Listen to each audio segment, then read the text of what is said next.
अपराध का ग्राफ जितना चरम पर पहुंचा है, ये सरकार उस समय की सरकार गंभीरता से लेती थी। आज की सरकार जब अपने पदाधिकारियों को ही मनोबल गिराने में लगी हुई है। आज आपने देखा कि पीरबहोर थाना के अंदर डीएसपी के साथ क्या हुआ, वहाँ खुल के गोली चला, 3-3 हत्याएं हर दिन। अब प्रतिपक्ष का आवाज़ दबाने से दबता नहीं है। प्रतिपक्ष पूरी सक्रियता के साथ अपनी भूमिका के लिए तैयार है।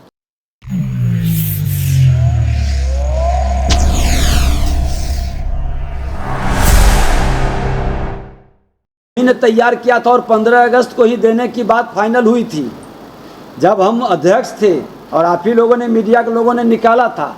आज विधानसभा के अंदर विधायकों को रेलवे की सुविधा, स्वास्थ्य विभाग व्यवस्था की सुविधा, आवास की सुविधा, 100% प्रश्नों का जवाब की व्यवस्था और सदन के अंदर कई ऐसे परिवर्तन हुए जिसका तो आप ही लोगों ने पूरी चर्चा करते थे, दिखाए हैं।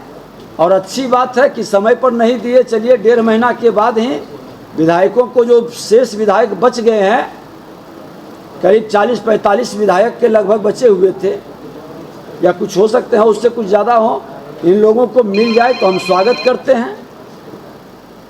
तेजस्वी यादव नेता प्रतिपक्ष के रूप में थे, कितने जिला में जाते थे। अपराध का ग्राफ जितना चरम पर पहुंचा है, ये सरकार उस समय की सरकार गंभीरता से लेती थी। आज की सरकार जब अपने पदाधिकारियों को ही मनोबल गिराने में लगी हुई है। आज आपने देखा कि पीरबहोर थाना के अंदर डीएसपी के साथ क्या हुआ, हर जगह घटना घटित होता है। बेगूसराय के अंदर अभी हम परसों ही गए थे, वहाँ खुल के गोली चला, 3-3 हत्याएं हर दिन, एक के बाद एक दिन हत्या हो रही है। कौन सी भूमिका निभा रहा है? प्रतिपक्ष की आवाज़ को ही जब दबाई जाए और प्रतिपक्ष को ही रोकने की व्यवस्था बनाए तो इसका जवाब जनता के जन आंदोलन के साथ प्रतिपक्ष का भी आंदोलन से शुरू होगा।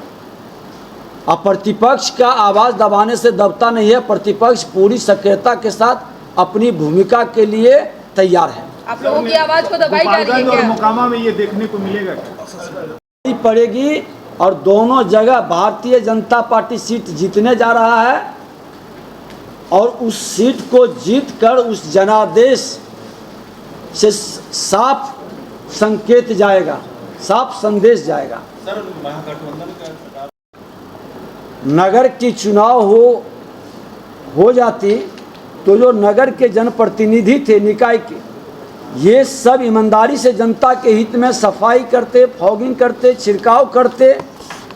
लेकिन आज माननीय मुख्यमंत्री जी के अहंकार के कारण चुनाव समय पर नहीं होना और स्वास्थ्य मंत्री जी का विभाग के प्रति ईमानदारी से जिम्मेवारी का निर्वहन नहीं करना। आज कई डॉक्टर का वक्तव्य आ रहा है कि इसमें आपको हॉस्पिटल में दवा नहीं है, छिड़काव की प्रॉपर व्यवस्था नहीं है, समुचित समय पर कदम नहीं उठाया जाना। ये तमाम विषय के कारण डेंगू इतने गंभीर रूप ले लिया है। डेंगू पहली बार बिहार में तो आई नहीं है, हर वर्ष आती थी, लेकिन इस बार जो डेंगू का प्रकोप और माहौल बढ़ा है, ये सरकार की लापरवाही, गैर जिम्मेदारी और प्रशासनिक पदाधिकारियों के साथ जो एक्शन होना चाहिए, अब आप उसे दवा उपलब्ध नहीं कराएंगे, उसको ब्लड बैंक में ब्लड नहीं रहे, प्लेटलेट नहीं रहे, छिड़काव नहीं करेंगे, फॉगिंग मशीन ना दें और सीधे कहें कि आप क्यों नहीं किया। तो ये व्यवस्था, पहले अपनी व्यवस्था को दुरुस्त करें और व्यवस्था दुरुस्त करने के बाद कार्रवाई, एक्शन हो जो लापरवाही बरते। लेकिन खाना पूर्ति के लिए ये दिखा दिए कि हमने तो कार्रवाई कर दिया, लेकिन जो डॉक्टर के द्वारा उठाया गया कि आपकी दवा समुचित दवा नहीं है, हर जगह से आंदोलन हो रहा है, लोग दे रहे हैं कि बाहर से हम दवा लेते हैं, हॉस्पिटल के अंदर प्रॉपर केयर नहीं हो रहा है, फॉक्सिंग एक वार्ड में जो फॉक्सिंग का करने का व्यवस्था है, संसाधन है, वो नहीं है, छिड़काव करने का वातावरण नहीं बन रहा है, सुबह शाम छिड़काव का माहौल बने। ये तमाम खामी है, कमी है। इस कमी को गंभीरता से सरकार को लेनी चाहिए। खाना पूर्ति ना करें, कागज़ पर जो खाना पूर्ति और संचिका में जो प्रदर्शन कर रहे हैं वो सिर्फ आई बात है। ईमानदारी से काम करेंगे वो दिखाई भी पड़ेगा। आज कोरोना काल में लोगों ने ईमानदारी से काम किया तो उसका रिजल्ट भी दिखाई पड़ा। सर एक सवाल है, देखिए, माननीय न्यायालय